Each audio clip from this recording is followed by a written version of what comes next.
¿Qué onda, piratas? Ay, pues tuve que regrabar esto porque ayer me la pasé grabando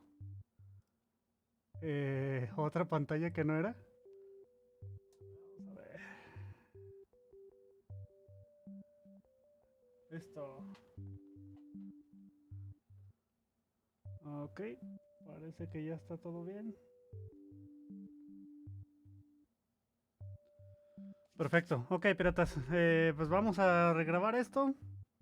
Eh, como les comentaba ayer, eh, es una pequeña charla introductoria a Kubernetes. Está basada en el material que doy dentro de las mentorías. Regularmente siempre me piden por dónde empiezo con Kubernetes. Entonces tengo más o menos estos links, tengo más o menos esta descripción de cómo trabajan las APIs de los objetos.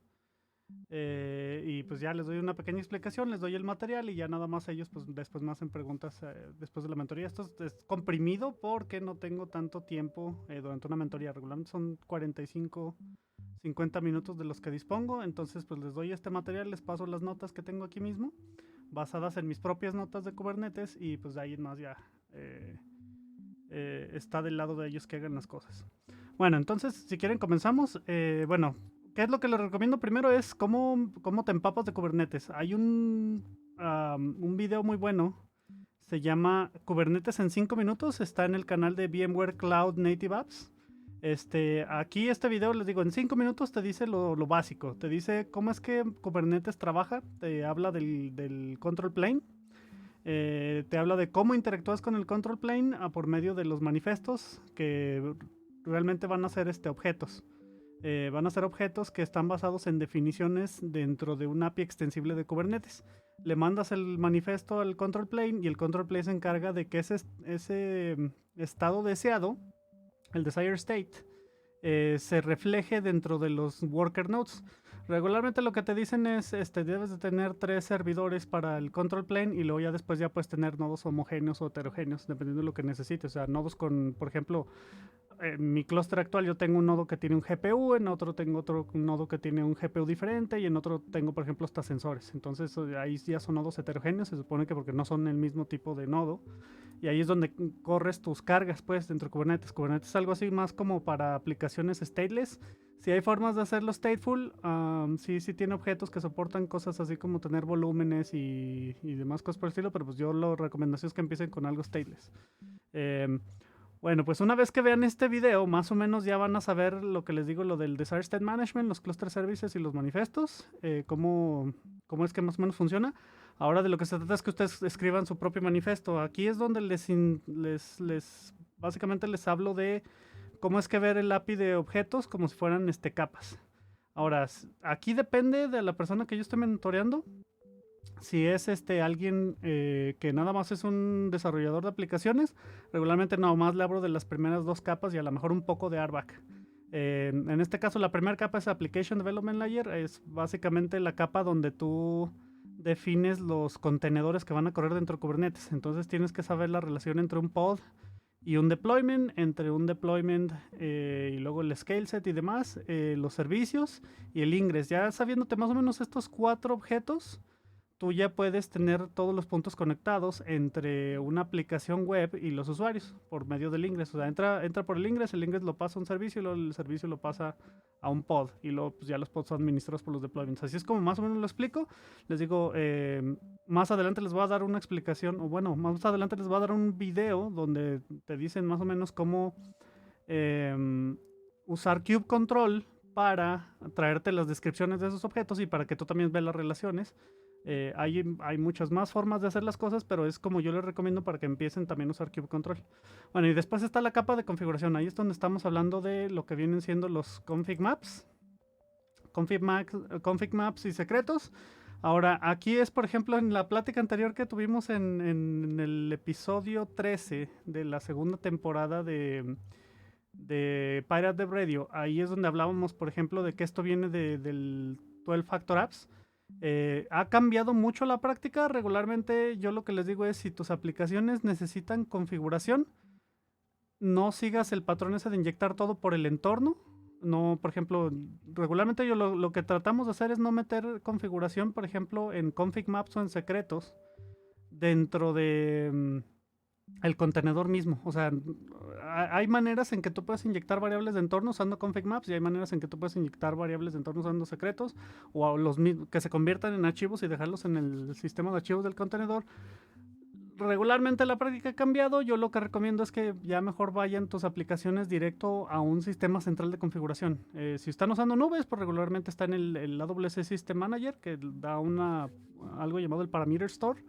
Ahí usted se trae la configuración. O si pueden usar, por ejemplo, Vault, también pueden traerse la configuración por medio de tokens y demás.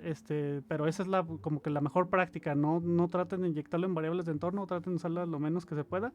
Obviamente no es una regla que deben de aplicar siempre, hay excepciones, pero ahí es donde les digo, traten de no hacer eso, porque regularmente me dicen, es que los secretos de Kubernetes no son secretos como tal. Hay algo de razón en eso. Bueno, punto es que esta es la capa de configuración. También se las explico a los que están tomando, digamos, una mentoría de Kubernetes, ya una vez que más o menos tienen el contexto. Y luego ya después entran cosas que son más como para los que hacemos DevOps, diagonal sysadmins.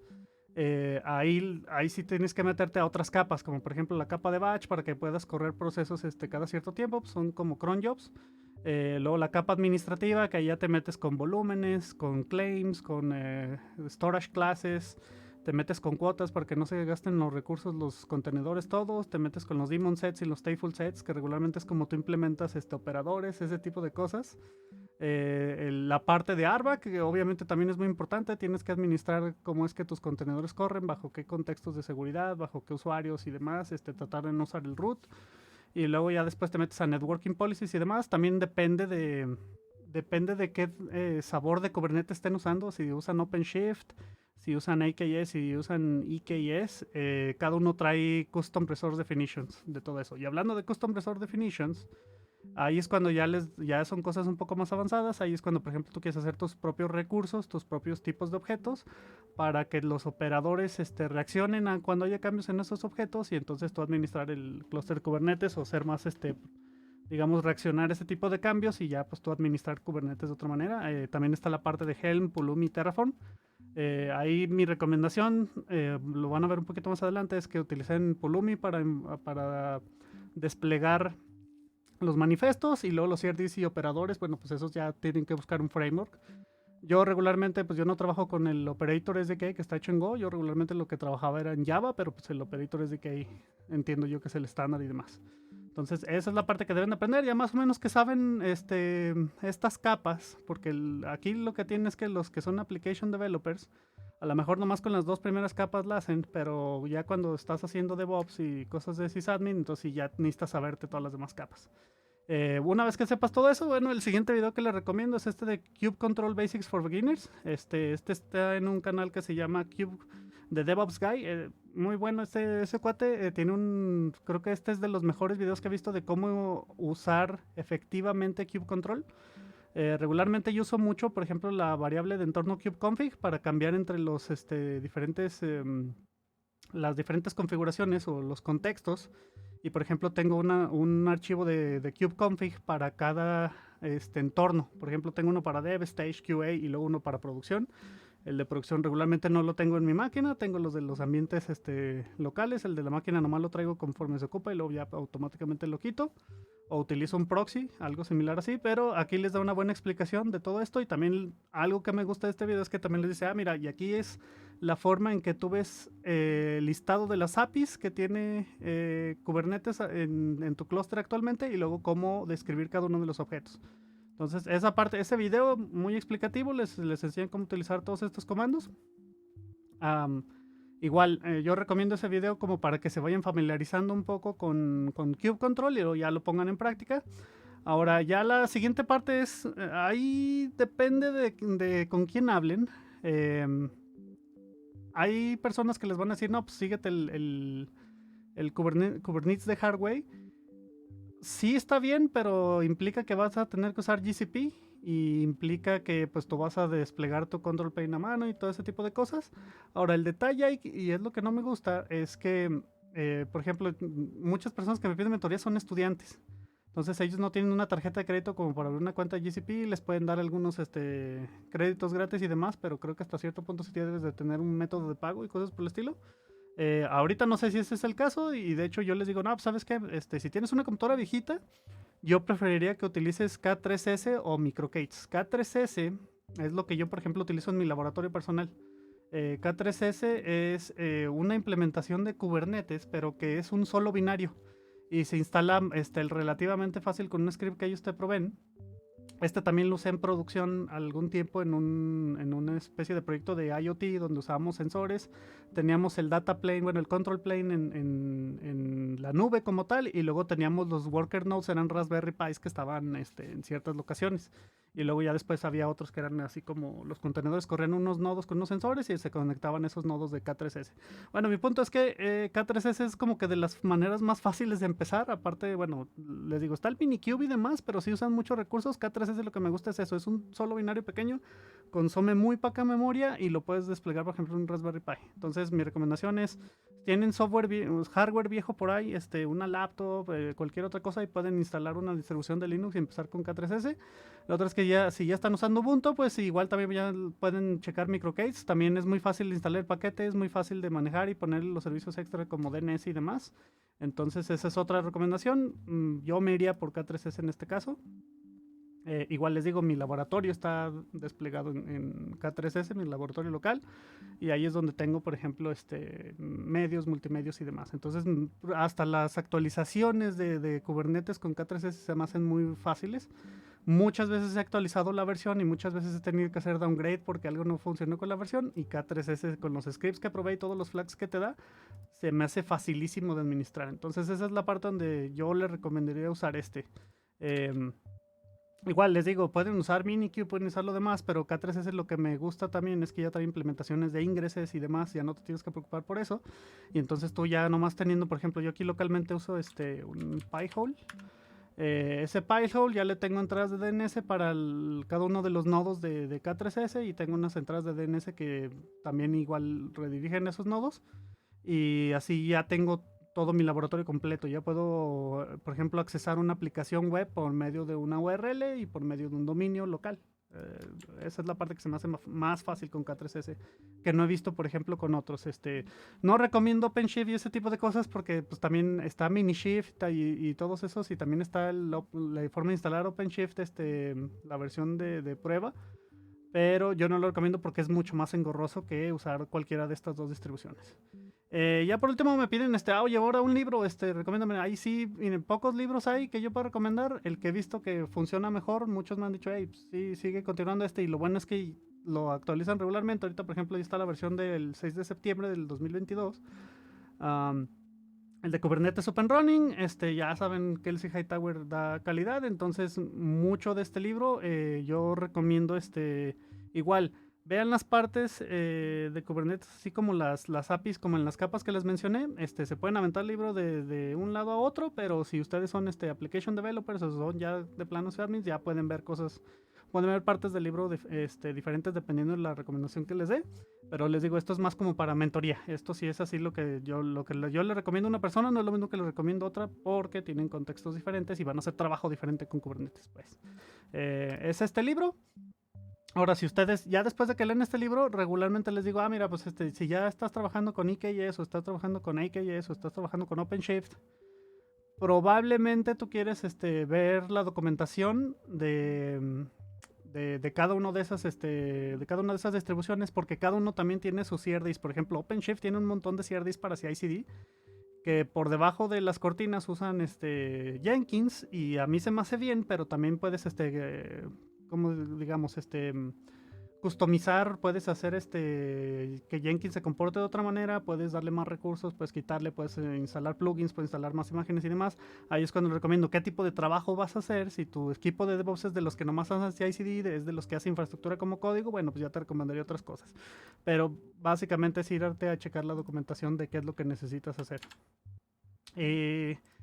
Una vez que tengo eso, bueno, otra cosa que les digo es, bueno, regularmente les doy un archivo pequeño de Pulumi. Yo no recomiendo aprovisionar Kubernetes con Terraform. Igual les digo, HCL no es así, no es algo que me guste mucho, pero yo les digo, mira, un archivo de Pulumi pequeño, puedes instalar, por ejemplo, Jenkins en una Raspberry Pi y pues corre medianamente bien. Entonces ahí ya les digo, ahí ya puedes tener un laboratorio donde puedes hacer CI/CD tus aplicaciones y demás.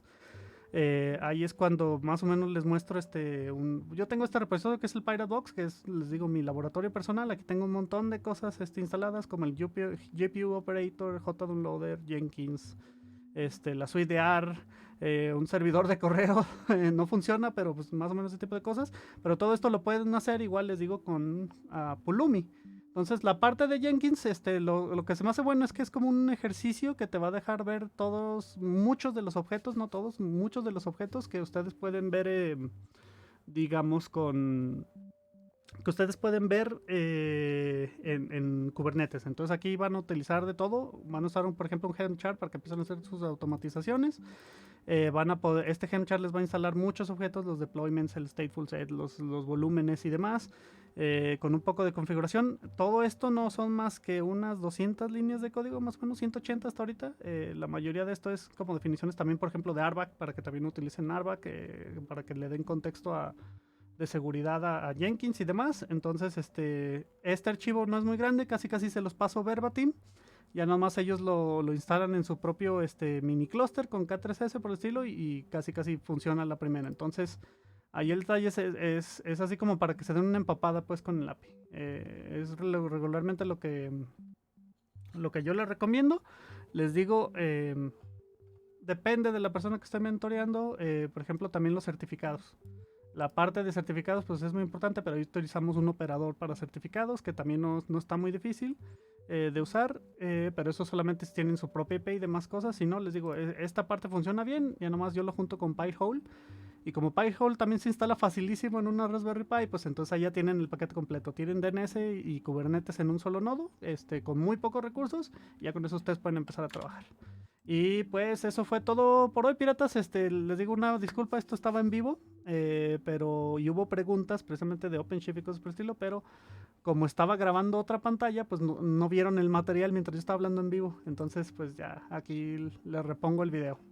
Y pues nos vemos, hasta luego.